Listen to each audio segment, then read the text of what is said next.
श्री विष्णवे नमः। ओम श्री बृहस्पति नमः। आज बृहस्पतिवार के दिन सुनिए बृहस्पति देवता की संपूर्ण कथा। पौराणिक कथा के अनुसार प्राचीन समय की बात है। एक बड़ा प्रतापी और दानी राजा था। वह प्रत्येक गुरुवार को व्रत रखता और पूजा किया करता था। यह बात उसकी रानी को अच्छी नहीं लगती थी। ना वह व्रत करती और ना ही किसी को एक भी पैसा दान में देती, और राजा को भी ऐसा करने से मना किया करती। एक समय की बात है कि राजा शिकार खेलने वन को चले गए। घर पर रानी और दासी अकेली थी। उसी समय गुरु बृहस्पति साधु का रूप धारण कर राजा के दरबार पर भिक्षा मांगने गए। साधु ने रानी से भिक्षा मांगी। तब वह कहने लगी, हे साधु महाराज, मैं तो इस दान और पुण्य से तंग आ गई हूँ। आप कोई ऐसा उपाय बताइए जिससे ये सारा धन नष्ट हो जाए और मैं आराम से रह सकूं। तब साधु रूपी बृहस्पति देव कहने लगे, हे देवी, तुम बड़ी विचित्र हो। संतान और धन से भी कोई दुखी होता है। अगर तुम्हारे पास धन अधिक है तो इसे शुभ कार्यों में लगाओ, जिससे तुम्हारे दोनों लोग सुधरे। परंतु साधु की इन बातों से रानी खुश नहीं हुई। उसने कहा, महाराज, मुझे ऐसे धन की आवश्यकता नहीं जिसे मैं दान दूं और जिसको संभालने में ही मेरा सारा समय नष्ट हो जाए। साधु कहने लगे, अगर तुम्हारी ऐसी इच्छा है तो जैसा मैं तुम्हें बताता हूँ तुम वैसा ही करना। बृहस्पतिवार के दिन तुम घर को गोबर से लिपना, अपने केसे को पीली मिट्टी से धोना, केसों को धोते समय स्नान करना, राजा से हजामत बनवाने को कहना, भोजन में मांस मदिरा खाना और कपड़ा धोबी के यहाँ धुलने डालना। इस प्रकार 7 बृहस्पतिवार करने से तुम्हारा समस्त धन नष्ट हो जाएगा। ऐसा कहकर साधु बने बृहस्पति देव अंतर्ध्यान हो गए। साधु के कहे अनुसार रानी को करते हुए केवल 3 बृहस्पतिवार ही बीते थे कि उसकी समस्त धन संपत्ति नष्ट हो गई। अब भोजन के लिए परिवार तरसने लगा। एक दिन राजा रानी से बोला, हे रानी, तुम यहीं रहो, मैं दूसरे देश को जाता हूँ, क्योंकि यहाँ पर मुझे सभी जानते हैं, इसलिए मैं कोई छोटा कार्य नहीं कर सकता। ऐसा कहकर राजा परदेश चला गया। वहाँ वह जंगल से लकड़ी काट कर लाता और शहर में बेचता। इसी तरह वह अपना जीवन बिताने लगा। इधर राजा के बिना रानी और दासी दुखी रहने लगी। एक समय जब रानी और दासी को 7 दिन बिना भोजन के रहना पड़ा, तब रानी ने अपनी दासी से कहा, हे दासी, पासी के नगर में मेरी बहन रहती है, वह बड़ी धनवान है, तो उसके पास जा और कुछ लेकर आ, ताकि थोड़ा बहुत गुजर बसर हो जाए। दासी रानी की बहन के पास गई। उस दिन बृहस्पतिवार था। रानी की बहन उस समय बृहस्पतिवार की कथा सुन रही थी। दासी ने रानी की बहन को अपनी रानी का संदेश दिया, लेकिन रानी की बहन ने कोई उत्तर नहीं दिया। जब दासी को रानी की बहन वंश के उत्तर नहीं मिला तो वह बहुत दुखी हुई। उसे क्रोध भी आया। दासी ने वापस आकर रानी को सारी बात बताई। सुनकर रानी ने अपने भाग्य को कोसा। उधर रानी की बहन ने सोचा कि मेरी बहन की दासी आई थी, परंतु मैं उससे नहीं बोली, इससे वह बहुत दुखी हुई होगी। कथा सुनकर और पूजन समाप्त कर वह अपनी बहन के घर गई और कहने लगी, हे बहन, मैं बृहस्पतिवार का व्रत कर रही थी, तुम्हारी दासी गई, परंतु जब तक कथा होती है तब तक ना उठते हैं ना बोलते हैं, इसलिए मैं नहीं बोली। कहो, दासी क्यों गई थी? तब रानी कहने लगी, बहन, हमारे घर अनाज नहीं था। ऐसा कहते कहते रानी की आंखें भर आई। उसने दासिया समेत भूखा रहने की बात भी अपनी बहन को बताई। रानी की बहन बोली, बहन देखो, बृहस्पति देव भगवान सबकी मनोकामनाएं पूर्ण करते हैं। देखो, शायद तुम्हारे घर में अनाज रखा हो। यह सुनकर दासी घर के अंदर गई तो वहाँ उसे एक घड़ा अनाज का भरा मिल गया। उसे बड़ी हैरानी हुई, क्योंकि उसने तो एक एक बर्तन देख लिया था। उसने बाहर आकर रानी को बताया। दासी रानी से कहने लगी, हे रानी, जब हमको भोजन नहीं मिलता तो हम बस व्रत ही तो करते हैं, इसलिए क्यों ना इनसे व्रत और कथा की विधि पूछ ली जाए, हम भी व्रत किया करेंगे। दासी के कहने पर रानी ने अपनी बहन से बृहस्पति व्रत के बारे में पूछा। उसकी बहन ने बताया, बृहस्पतिवार के व्रत में चने की दाल और मुनक्का से विष्णु भगवान का केले की जड़ में पूजन करें और दीपक जलाए, पीला भोजन करें और कथा सुने। इससे बृहस्पति देव भगवान प्रसन्न होते हैं और मनोकामनाएं पूर्ण करते हैं। व्रत और पूजन की विधि बताकर रानी की बहन अपने घर लौटे। रानी और दासी दोनों ने निश्चय किया कि बृहस्पति देव भगवान का पूजन जरूर करेंगे। 7 रोज बाद जब बृहस्पतिवार आया तब उन्होंने व्रत रखा। घुड़सार में जाकर चना और गुड़ बीन लाई और उसकी दाल से केले की जड़ तथा विष्णु भगवान का पूजन किया। अब पीला भोजन का कहाँ से आए? दोनों बड़ी दुखी हुई, परंतु उन्होंने व्रत किया था, इसलिए बृहस्पति देव भगवान प्रसन्न हो गए थे। एक साधारण व्यक्ति के रूप में वे 2 थाल पीला भोजन लेकर आए और दासी को देकर बोले, हे दासी, यह भोजन तुम्हारे और तुम्हारे रानी के लिए है, इसे तुम दोनों ग्रहण करना। दासी भोजन पाकर बहुत प्रसन्न हुई। उसने रानी को सारी बात बताई। उसके बाद से वे प्रत्येक बृहस्पतिवार को गुरु भगवान का व्रत और पूजन करने लगी।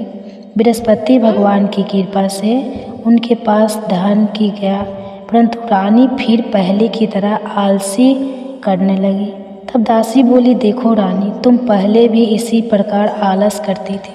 तुमने धन रखने में कष्ट होता था, इसी कारण सभी धन नष्ट हो गया। अब बृहस्पति देव भगवान की कृपा से धन मिला है तो तुम्हें फिर आलस होता है।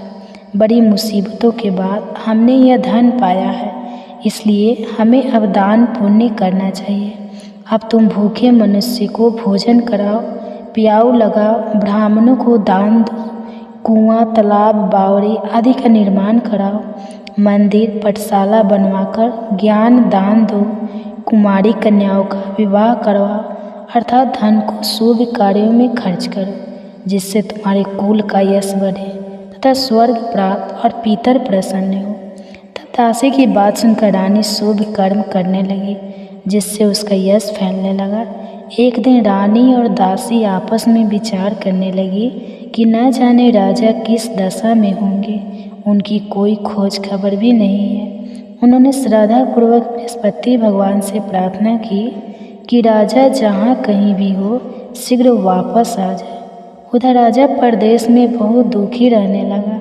वह प्रतिदिन जंगल से लकड़ी बनकर लाता और उसे शहर में बेचकर अपने दुखी जीवन को बड़ी कठिनाई से बिता रहा था। एक दिन दुखी होकर अपनी पुरानी बातों को याद करके वह रोने लगा और उदास हो गया। उसी समय राजा के पास बृहस्पति देव साधु के वेश में आकर बोले, हे वत्स, तुम इस संसार जंगल में किस चिंता में बैठे हो, मुझे बताओ। यह सुनकर राजा की आंखों में आंसू भरे। साधु को प्रणाम करके राजा ने अपनी पूरी कहानी सुना दी। महात्मा दयालु होते हैं। वे राजा से बोले, हे राजा, तुम्हारी पत्नी ने बृहस्पति देव के प्रति अपराध किया था, जिसके कारण तुम्हारी यह दशा हुई। अब तुम चिंता मत करो, भगवान तुम्हें पहले से अधिक धन देंगे। देखो, तुम्हारी पत्नी ने बृहस्पतिवार का व्रत प्रारंभ कर दिया है। अब तुम भी बृहस्पतिवार का व्रत करके चने की दाल और गुड़ जल से लोटे में डालकर केले का पूजन करो, फिर कथा कहो या सुनो। भगवान तुम्हारी सभी मनोकामनाएं को पूर्ण करेंगे। साधु की बात सुनकर राजा बोला, हे प्रभु, लकड़ी बेचकर तो इतना पैसा भी नहीं मिलता जिससे भोजन के बाद में कुछ बचा सकूं, और मैंने रात में अपनी रानी को व्याकुल देखा है। मेरे पास कोई साधन नहीं जिससे उसका समाचार जान सकूं।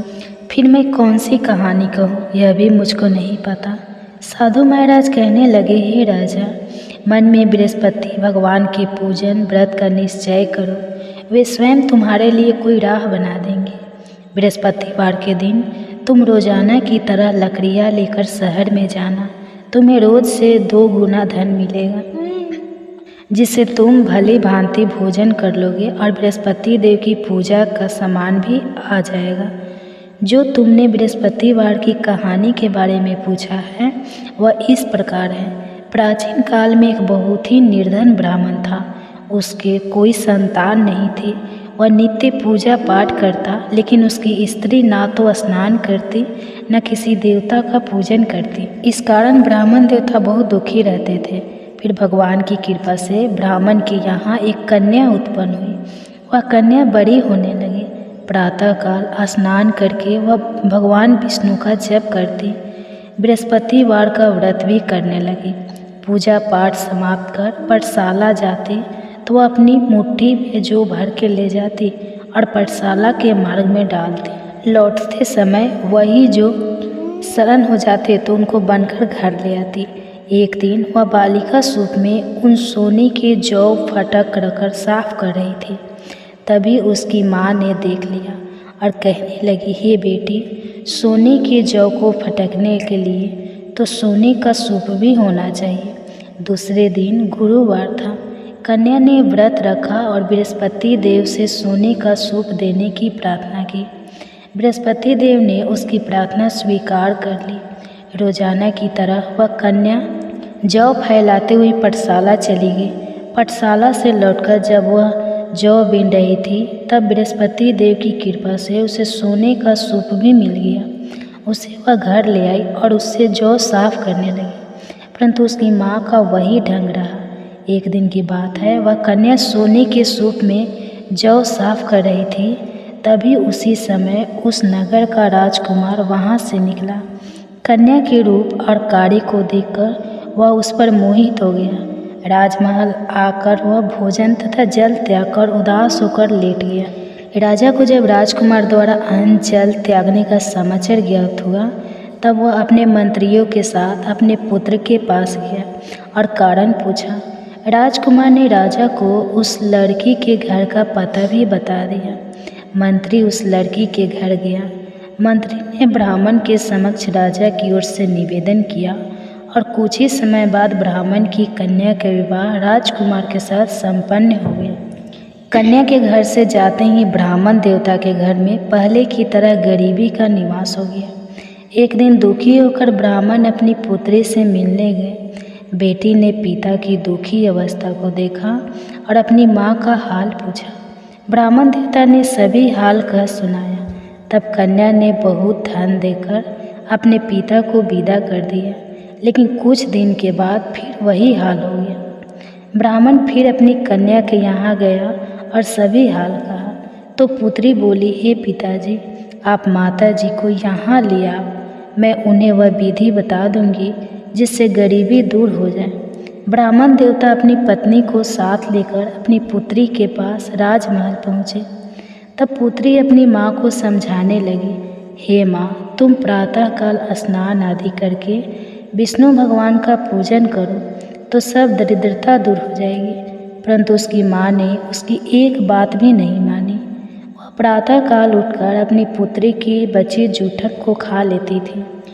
एक दिन उसकी पुत्री को बहुत गुस्सा आया। उसने अपनी माँ को एक कोठरी में बंद कर दिया। प्रातः उसे स्नान आदि करा के पूजा पाठ करवाया तो उसकी माँ की बुद्धि ठीक हो गई। उसके बाद वह नियम से पूजा पाठ करने लगी और प्रत्येक बृहस्पतिवार को व्रत भी रखने लगी। इस व्रत के प्रभाव से मृत्यु के बाद वह स्वर्ग को गई और ब्राह्मण देवता भी सुखपूर्वक इस लोक का सुख भोग कर स्वर्ग को प्राप्त हुए। इस तरह कहानी कहकर साधु बने देवता वहाँ से अंतर्ध्यान हो गए। धीरे धीरे समय बीतने पर फिर बृहस्पतिवार का दिन आया। राजा जंगल में लकड़ी काटकर शहर में बेचने गया। उसे उस दिन और दिनों से अधिक धन मिला। राजा ने चना गुड़ आदि लाकर बृहस्पतिवार का व्रत किया। उस दिन से उसके सभी कलह कलेश दूर हुए। परंतु जब अगले गुरुवार का दिन आया तो वह बृहस्पतिवार का व्रत करना भूल गया। इसी कारण बृहस्पति भगवान नाराज हो गए। उस दिन उस नगर के राजा ने विशाल यज्ञ का आयोजन किया था तथा अपने समस्त राज्य में घोषणा करवा दी कि सभी मेरे यहाँ भोजन करने आए, किसी के घर चूल्हा ना जले और इस आज्ञा को जो ना मानेगा उसको फांसी की सजा दी जाएगी। राजा की आज्ञा अनुसार राज्य के सभी निवासी राजा के भोज में सम्मिलित हुए, लेकिन लकड़हारा कुछ देर से पहुंचा, इसलिए राजा उसको अपने साथ महल में ले गए। जब राजा लकड़हारे को भोजन करा रहे थे तब रानी की दृष्टि उस खूंटी पर पड़ी जिस पर उसका हार लटका हुआ था। उसे हार खूंटी पर लटका दिखाई नहीं दिया। रानी को निश्चय हो गया कि मेरा हार इसी लकड़हारे ने चुरा लिया है। उसी समय सैनिकों को बुलाकर उसको जेल में डलवा दिया। अब लकड़हारा जेल में विचार करने लगा कि न जाने कौन से पूर्व जन्म के कर्म से मुझे यह दुख प्राप्त हुआ है, और जंगल में मिले साधु को याद करने लगा। तत्काल बृहस्पति देव साधु के रूप में प्रकट हो गए और कहने लगे, अरे मूर्ख, तूने बृहस्पति देवता की कथा नहीं की, उसी कारण तुझे यह दुख प्राप्त हुआ है। अब चिंता मत कर, बृहस्पतिवार के दिन जेल खाने के दरवाजे पर तुझे 4 पैसे पड़े मिलेंगे। उनसे तू बृहस्पतिवार की पूजा करना तो तेरे सभी कष्ट दूर हो जाएंगे। अगले बृहस्पतिवार उसे जेल के द्वार पर 4 पैसे मिले। राजा ने पूजा का सामान मंगवाकर कथा कही और प्रसाद बांटा। उसी रात में बृहस्पति देव ने उस नगर के राजा को स्वप्न में कहा, हे राजा, तूने जिसे जेल में बंद किया है उसे कल छोड़ देना, वह निर्दोष है। राजा प्रातः काल उठा और खूंटी पर हार लटका देखकर लकड़हारे को बुलाकर क्षमा मांगी तथा राजा के योग्य सुंदर वस्त्र आभूषण भेंट कर उसे विदा किया। गुरुदेव की आज्ञा के अनुसार राजा अब अपने नगर को चल दिया। राजा जब नगर के निकट पहुंचा तो उसे बड़ी ही आश्चर्य हुआ। नगर में पहले से अधिक बाग, तालाब और कुएं तथा बहुत सी धर्मशालाएं, मंदिर आदि बने हुए थे। राजा ने पूछा, यह किसका बाग और धर्मशाला है? तब नगर के सभी लोग कहने लगे, यह सब रानी और दासी द्वारा बनवाए गए हैं। राजा को आश्चर्य हुआ और गुस्सा भी आया कि उसकी अनुपस्थिति में रानी के पास धन कहाँ से आया। उधर जब रानी ने यह खबर सुनी कि राजा आ रहे हैं तो उसने अपने दासी से कहा, हे दासी, देख राजा हमको कितनी बुरी हालत में छोड़ गए थे, वह हमारी ऐसी हालत देखकर लौट न जाए, इसलिए तू दरवाजे पर खड़ी हो जा। रानी की आज्ञा अनुसार दासी दरवाजे पर खड़ी हो गई और जब राजा आए तो उन्हें अपने साथ महल में ले आई। तब राजा ने क्रोध करके अपनी तलवार निकाली और पूछने लगा, बता, यह धन तुम्हें कैसे प्राप्त हुआ? तब रानी ने सारी कथा कह सुनाई। राजा ने निश्चय किया कि मैं रोजाना दिन में 3 बार कहानी कहा करूँगा और रोज ही व्रत किया करूँगा। अब हर समय राजा के दुपट्टे में चने की दाल बंधी रहती तथा दिन में 3 बार कथा कहता। एक रोज राजा ने विचार किया कि चलो अपनी बहन के यहाँ हो आए। इस तरह निश्चय करके वह राजा घोड़े पर सवार होकर अपनी बहन के यहाँ चल दिया। मार्ग में उसने देखा कि कुछ आदमी एक मुर्दे को लेकर जा रहे हैं। उन्हें रोककर राजा कहने लगा, अरे भाइयों, मेरी बृहस्पतिवार की कथा सुन लो। वे बोले, लो, हमारा तो आदमी मर गया है, इसको अपनी कथा की पड़ी है। परंतु कुछ आदमी बोले, अच्छा कहो, हम तुम्हारी कथा भी सुनेंगे।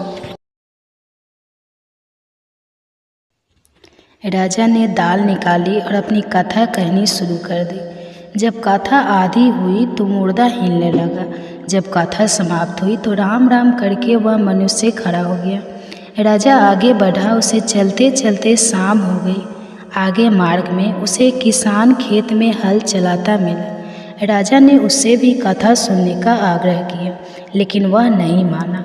राजा आगे चल पड़ा। राजा के हटते ही बैल पछाड़ खाकर गिर गए और किसान के पेट में बहुत जोर से दर्द होने लगा। उसी समय किसान की माँ रोटी लेकर आई। उसने जब देखा तो अपने पुत्र से सब हाल पूछा। बेटे ने सभी हाल बता दिया। बुढ़िया दौड़ी दौड़ी उस घर सवार के पास पहुंची और उससे बोली, मैं तेरी कथा सुनूंगी, तू अपनी कथा मेरे खेत पर ही चलकर कहना। तब राजा ने लौटकर बुढ़िया के खेत पर जाकर कथा कही, जिससे सूते ही बैल खड़े हो गए तथा किसान के पेट का दर्द भी बंद हो गया। अब राजा अपनी बहन के घर पहुंच गया। बहन ने भाई की खूब मेहमानी की। दूसरे रोज प्रातःकाल राजा जगा तो वह देखने लगा कि सब लोग भोजन कर रहे हैं। राजा ने अपनी बहन से पूछा कि ऐसा कोई मनुष्य है जिसने भोजन ना किया हो, जो मेरी बृहस्पतिवार की कथा सुन ले। तब बहन बोली, हे भैया, यह देश ऐसा ही है। यहाँ लोग पहले भोजन करते हैं, बाद में कोई अन्य काम करते हैं। फिर वह एक कुम्हार के घर गए जिसका लड़का बीमार था। उसे मालूम हुआ कि उसके यहाँ 3 दिन से किसी ने भोजन नहीं किया है। रानी ने अपने भाई की कथा सुनने के लिए कुम्हार से कहा। तब वह तैयार हो गया। राजा ने जाकर बृहस्पतिवार की कथा कही, जिसको सुनकर उसका लड़का ठीक हो गया। अब तो राजा की प्रशंसा होने लगी। एक दिन राजा ने अपनी बहन से कहा, बहन, अब मैं अपने घर जाऊंगा, तुम भी तैयार हो जाओ। राजा की बहन ने अपनी सास से अपने भाई के साथ जाने की आज्ञा मांगी।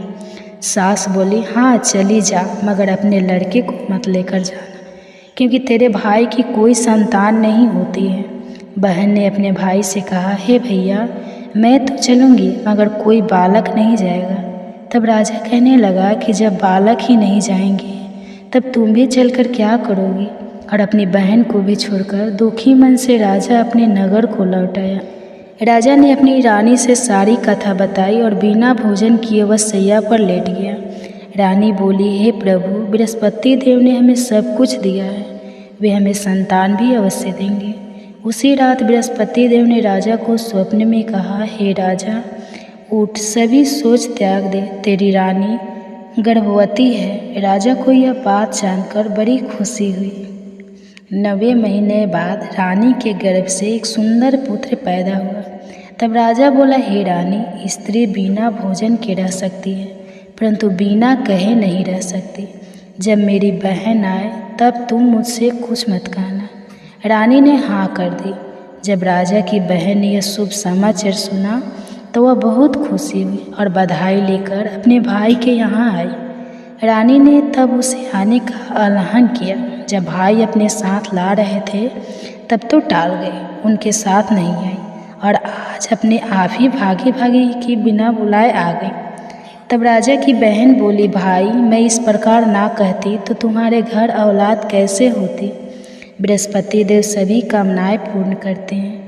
जो श्रद्धाभावना पूर्वक बृहस्पतिवार का व्रत करता है और कथा पढ़ता है अथवा सुनता है और दूसरे को सुनाता है, बृहस्पति देव उसकी सभी मनोकामनाएं पूर्ण करते हैं, उसकी सदैव रक्षा करते हैं। जो संसार में सद्भावना से गुरुदेव का पूजन और उस व्रत सच्चे हृदय से करते हैं, उनकी सभी कामनाएं वैसे ही पूर्ण हो जाती हैं जैसे सच्ची भावना से रानी और राजा ने बृहस्पति देव की कथा का गुणगान किया तो उनकी सभी इच्छाएं बृहस्पति देव जी ने पूर्ण की। अनजाने में भी बृहस्पति देव की अपेक्षा ना करें, ऐसा करने से सुख शांति नष्ट हो जाती है। और कथा सुनने के बाद सभी को प्रसाद ग्रहण करके जाना चाहिए। हृदय से बृहस्पति देव का मन्नत करते हुए जयकारा बोलना चाहिए। तो प्रेम से बोलिए, बृहस्पति देवता की जय। ओम भगवते वासुदेवाय नमः। दोस्तों, आज इस वीडियो में हम जानेंगे गुरुवार के दिन बिना पूजा पाठ किए ही हमें पूजा का फल कैसे मिले। बहुत से लोग इस दिन विष्णु भगवान की पूजा करते हैं, व्रत करते हैं, लेकिन अगर हमारे पास टाइम नहीं है, हम अगर नहीं कर पा रहे हैं, तो हमें कुछ नियम है जो अपने से हमें पूजा का संपूर्ण लाभ मिलता है। और जब हमारा बृहस्पति कमज़ोर होता है, जब हमारा गुरु ग्रह कमज़ोर होता है, तो हमारे दाम्पत्य जीवन में और संतान संबंधी समस्याएं शुरू हो जाती हैं। और हमें कुछ उपाय करने से फिर हमारा जो दाम्पत्य जीवन है वह सुखी होता है। और दाम्पत्य जीवन जब हमारा सुखमय होता है तो ज़िंदगी जो पति पत्नी का रिश्ता है मजबूत रहता है, तभी हमारा जीवन सुखमय बीतता है। तो इसलिए कुछ नियम है जो हमें गुरुवार को ज़रूर अपनाना चाहिए। और उस दिन विष्णु भगवान की पूजा की जाती है और पीला वस्त्र गुरुवार को जरूर पहनना चाहिए। और दिन आप पहने ना पहने, लेकिन सप्ताह में एक दिन नियम बना ले कि हम पीला वस्त्र धारण करेंगे। और गुरुवार को पीला कोई भी वस्त्र हो, जो सूट है, साड़ी है, कुछ भी जो भी है आपके पास हो, उसे ज़रूर पहनिए। तो चलिए जानते हैं वह कौन से नियम हैं जो पालन करने से हमारा गुरु ग्रह मजबूत होता है। तो सबसे पहला काम है तो गुरुवार के दिन घर में जो अगर मान लीजिए कबाड़ सामान जो हम लोग एक्स्ट्रा सामान होता है बेचने के लिए इकट्ठा करके रखते हैं, तो गुरुवार के दिन अपने घर से कोई भी बेकार सामान को नहीं बेचना चाहिए। इससे हमारा जो गुरु ग्रह है कमज़ोर होता है। गुरुवार के दिन मकड़ी के जाल वगैरह हमें साफ़ करने लगते हैं, तो मकड़ी के जाल वगैरह भी गुरुवार के दिन हमें नहीं साफ़ करना चाहिए। हम दूसरा दिन करेंगे, लेकिन हमें याद करके जिस दिन गुरुवार रहेगा उस दिन मकड़ी के जाल वगैरह कचरा नहीं साफ़ कर सकते हैं। तो झाड़ू वगैरह हमें लगाना है, वो तो हम लगाएंगे, लेकिन जो एक्स्ट्रा सफाई होता है घर की, तो इस दिन हमें वो काम नहीं करना चाहिए। और बृहस्पतिवार के दिन हमें घर में पोछा नहीं लगाना चाहिए। पहले के ज़माने में तो लोग गोबर से घर को लीपते थे, मिट्टी से लीपा करते थे, लेकिन अब तो हम लोगों को अच्छा लगाते हैं, पोछा लगाते हैं। सब जगह फैसिलिटी हो गई है तो पूरा दिन पोछा लगता है, लेकिन सबका हमें हमें गुरुवार को पोछा नहीं लगाना चाहिए। इससे हमारा हमारा गुरु ग्रह कमज़ोर होता है और जो जाल वगैरह घर में छाए रहता है उसे गुरुवार को दिन हमें नहीं साफ़ करना चाहिए। और बृहस्पतिवार के दिन हम झाड़ू तो लगाएंगे, जैसे हम सुबह उठकर मॉर्निंग में घर की साफ़ सफाई करते हैं, झाड़ू वगैरह लगाते हैं, पोछा लगाते हैं, तो बस इस दिन हमें पोछा नहीं लगाना है। घर की जो हम धुलाई करते हैं, कपड़ा वपड़ा धोते हैं, तो आज के दिन जिस दिन गुरुवार है उस दिन हमें कपड़ा वपड़ा नहीं धोना है, ज़्यादा साफ़ सफाई नहीं करनी चाहिए। बृहस्पतिवार के दिन हमें कोई भी कपड़ा और जो सर्फ साबुन होता है उसे हमें नहीं छूना चाहिए। इससे गुरु ग्रह कमज़ोर होता है और बृहस्पति देव भी नाराज़ हो जाते हैं। जो लोग व्रत करते हैं वो तो इस चीज़ को पूरा स्किप करते हैं, उसे दिन सर्फ साबुन इसे नहीं छूना चाहिए। लेकिन जो व्रत नहीं करते हैं वह भी अगर इन सब नियमों का पालन करेंगे तो भी उनको बिना पूजा पाठ के ही उनको लाभ जरूर मिलेगा।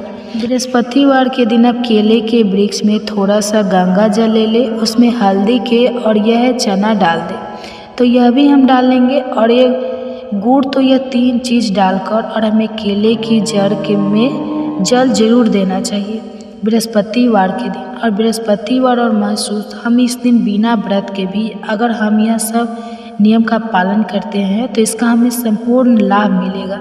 तो आप ये नियम बना ले कि बृहस्पतिवार के दिन यानी गुरुवार के दिन केले के वृक्ष में, और आप घर में भी केला का वृक्ष चाहे तो थोड़ा सा कोई एक गमला है तो उसमें भी लगा सकते हैं, नहीं तो अगर जहाँ सब लोग पूजा करते हैं तो वहाँ जाकर लेकिन जल जरूर चढ़ाए। उस दिन व्रत करे या ना करे, लेकिन थोड़ा सा हल्दी, थोड़ा सा चना डाल दे और गुड़ डालकर, क्योंकि बृहस्पति का जो भोग होता है उसमें चना का दाल और गुड़ जरूर डाला जाता है और केले के जल में वही जल चढ़ाया जाता है।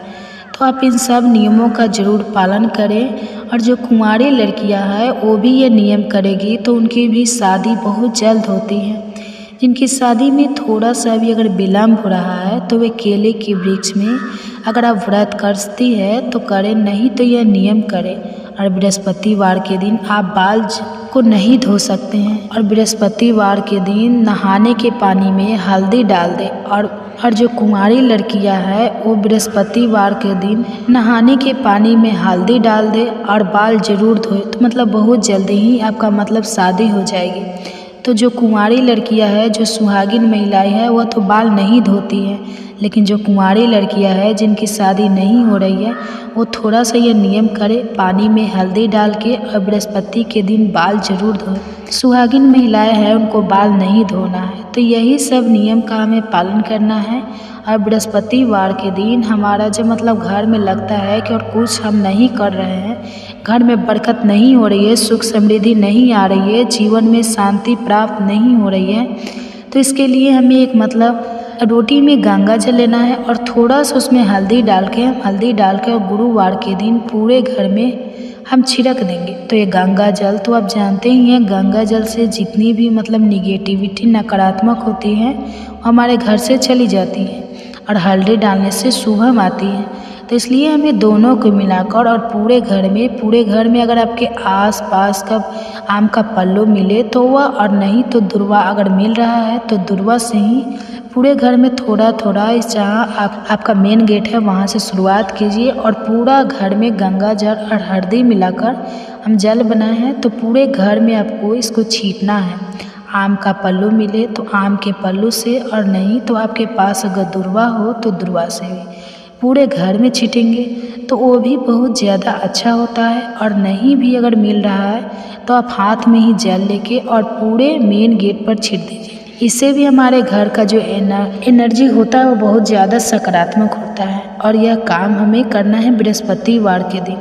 देखिए, यह कोई भारी काम नहीं है, यह बहुत छोटा से नियम है। इसी से हमारा हम व्रत करें या ना करें, इससे हमारा व्रत का लाभ मिलता है। यानी गुरु हमारा मजबूत होता है, और जब गुरु ग्रह हमारा मजबूत होता है तो हमारे जीवन में खुशियाँ आती हैं, हमारा दाम्पत्य जीवन अच्छा बनता है। संतान संबंधी कोई भी कष्ट, कोई भी समस्याएं होती हैं तो हमारा समाप्त हो जाता है। इसलिए आप इस दिन जो जल वगैरह है वो साफ़ ना करें। कोई भी कबाड़ा सामान जो घर का कबाड़ है उसे उस दिन ना बेचें, ना फेंके। पोछा वगैरह भी उस दिन नहीं लगाना है, कपड़ा भी नहीं धोना चाहिए। और हमें केले की अगर वृक्ष मिल रहा है पेड़, तो आप उसमें थोड़ा सा हल्दी, चना का दाल और गुड़ डाल के जल जरूर चढ़ाइए। इससे बहुत ज़्यादा हमें लाभ मिलता है। लड़के की शादी नहीं हो पा रही है तो वह नहाने के बाल्टी में थोड़ा सा हल्दी डाल के और वो पूरे बाल धो के स्नान करे। जो सुहागिन महिलाएं हैं वो बाल धो के स्नान नहीं करेंगी। लड़कियां हैं बृहस्पतिवार को धो सकती है, तो धोना है ज़रूर करना चाहिए। तो आज का वीडियो यहीं तक था, फिर मिलूंगी एक नए वीडियो में। वीडियो अच्छा लगे तो इसे लाइक कीजिए, मेरे चैनल को सब्सक्राइब कीजिए। फिर मिलूंगी एक नए वीडियो में, तब तक के लिए धन्यवाद।